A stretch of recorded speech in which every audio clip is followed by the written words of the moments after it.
आदाब। कहते हैं ना कि सरकार माई बाप होती है।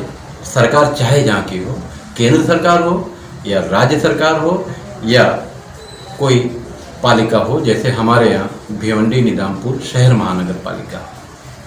महानगर पालिका में जो कार्यरत हैं जिम्मेदार, कमिश्नर से लेकर नीचे तक, और भिवंडी शहर की राजनीति में नगर सेवक से लेकर महापौर तक सभी लोगों को मेरी तरफ से शुभकामनाएं, क्योंकि भिवंडी शहर को इन लोगों ने फिर एक बार डुबा दिया और भिवंडी शहर को रास्ता नहीं, गली नहीं, स्विमिंग पूल और शावर जैसा बना दिया।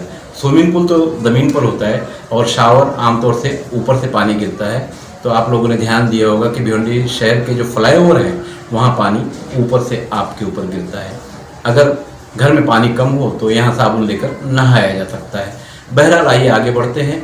भिवंडी शहर में धोखादायक इमारतों को खाली कराने का, कनेक्शन काटने का, पावर का कनेक्शन काटने का काम जोरों पर चल रहा है। ऐसे में जो लोग बेघर हो जाएंगे उनका क्या होगा, आइए देखते हैं भिवंडी शहर के बहुचर्चित सामाजिक कार्यकर्ता और पॉलिटिशियन राम लहारे ने इस संबंध में क्या कहा।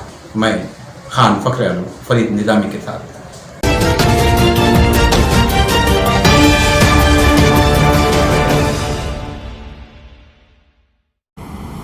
रामलाल साहब, क्या कहेंगे भिवंडी शहर में फिलहाल महानगर पालिका ने जो पुरानी बिल्डिंग है, धोखादायक है या अति धोखादायक है, उसको खाली कराने का काम शुरू किया है, मगर उसमें रहने वाले जो लोग हैं उनके लिए उनके पास कोई पर्याय रास्ता नहीं है। तो क्या कहेंगे इस बारे में? भिवंडी निजामपुर शहर महानगर के अंदर बहुत सी ऐसी इमारतें हैं कि जो जर्जर हो चुकी है। इनका रिकॉर्ड उनके पास रिकॉर्ड है। अब ये आए दिन, पिछले साल भी हादसा हुआ, उससे पहले भी हादसे हुए थे, ये इनको सब जानकारी है।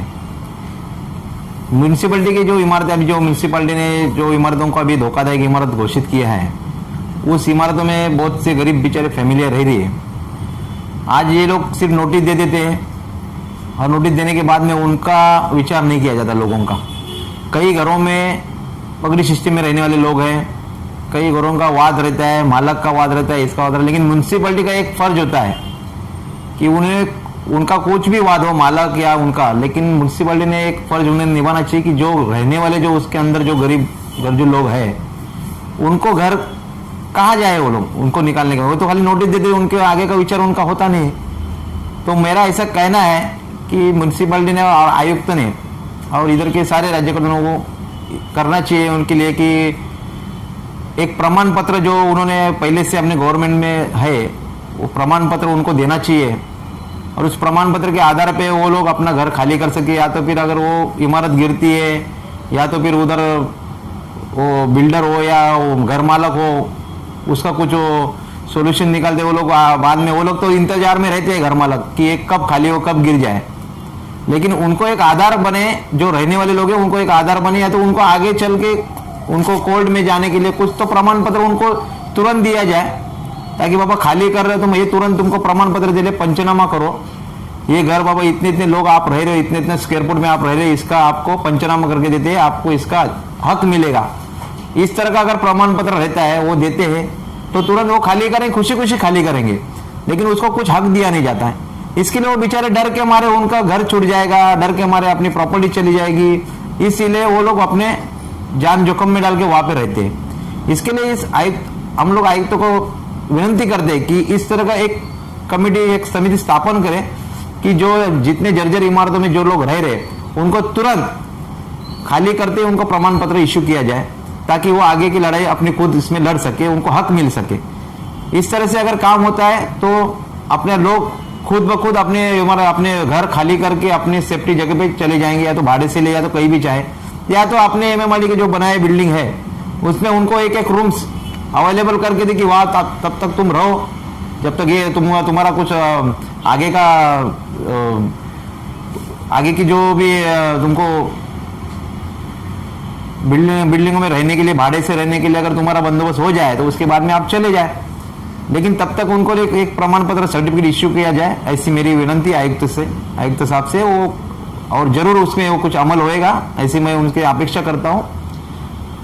दूसरा एक आखिरी सवाल है लारे सर, भिवंडी शहर में बारिश हो रही है, पूरे महाराष्ट्र में हो रही है, मगर फिलहाल जो भिवंडी की बारिश है उसका जो नतीजा आपने तो देखा ही है, तो क्या लगता है नाला साफ सफाई बराबर हुई है? देखिए, नाला साफ सफाई करने के लिए कॉन्ट्रैक्ट दिया जाता है और वो कॉन्ट्रैक्टर की जवाबदारी होती है कि आने वाली बारिश में मैं इस तरह से नाला साफ करूँ कि वहाँ पे पानी ना जमना चाहिए। हम आंखों देके हर साल हम देखते हैं नाला कॉन्ट्रैक्ट तो दिए जाते हैं, लेकिन पानी वैसे के वैसे भरा पड़ता है, कचरा वैसे वैसे रहता है, नाले साफ होते नहीं, खाली ऊपर ऊपर ढक्कन की जगह पे नाले साफ किए जाते हैं। उसके बाद में वो कॉन्ट्रैक्टर अपने आप सोच लेता है कि बारिश आएगा और अपने आप वो बह जाएगा, उसका काम हो जाएगा, इस सोच में रहते हैं और कॉन्ट्रैक्ट अपना बिल बना के अपना कॉन्ट्रैक्ट का बिल लेके चले जाते हैं। मुझे ऐसा लगता है आयुक्त साहब ने ये देखना चाहिए कि अगर कॉन्ट्रैक्ट तुमने दिया है, नाला साफ सफाई नहीं हो तो पानी भरा कैसे? अगर पानी भरता है तो उस कॉन्ट्रैक्टर को जवाबदार पकड़ो, उसका कॉन्ट्रैक्ट को जवाबदार पकड़ के उसका पैसा मत देने का नहीं, उसको पैसा ना दिया जाए। इस तरह से अगर ऐसा उधर वो लोग आयुक्त तो उसमें ये करेगा तो कम से कॉन्ट्रैक्टर खुद ब खुद उसको साफ करवा के लेगा, अच्छी तरह से उसकी जवाबदारी बनती है, उसको जवाबदारी से साफ करेगा, उसको पैसा दिया नहीं जाए, उसका बिल ना निकाला जाए, ये कोशिश करनी चाहिए। ये अगर आयुक्त ने किया तो कौन सा कॉन्ट्रैक्टर मन लगा के काम नहीं करेगा। और देखो, और कोई भी कहीं भी पानी ऐसा जमा नहीं होगा, कोई भी नाले में ऐसा कचरा नहीं जमा होगा, क्योंकि अगर लगाम लगे तो ही वो काम हो सकता है, उसको लगाम ही नहीं है, वो सिर्फ ऊपर साफ कर देते, बस उनका बिल निकाल लेते चले जाते। लेकिन लोगों की परेशानी हर टाइम वैसी की वैसी रहती है, उसमें कोई भी दुरुस्ती नहीं आती है। तो ये आयुक्त साहब ने उनको कॉन्ट्रैक्टदारों को ताकीद देनी चाहिए, अगर पानी भरता है तो आपके बिल नहीं मिलेंगे, इस तरह से अगर ताकीद होती है तो देखिए कैसे नाले साफ सफाई होते हैं। हमारे चैनल पर जो भी खबरें दिखाई जा रही हैं वो सही हैं, अच्छी हैं और शहर के हित के लिए हैं, तो आप हमारा चैनल सब्सक्राइब भी कर सकते हैं यूट्यूब पर जाकर भारत शक्ति समाचार।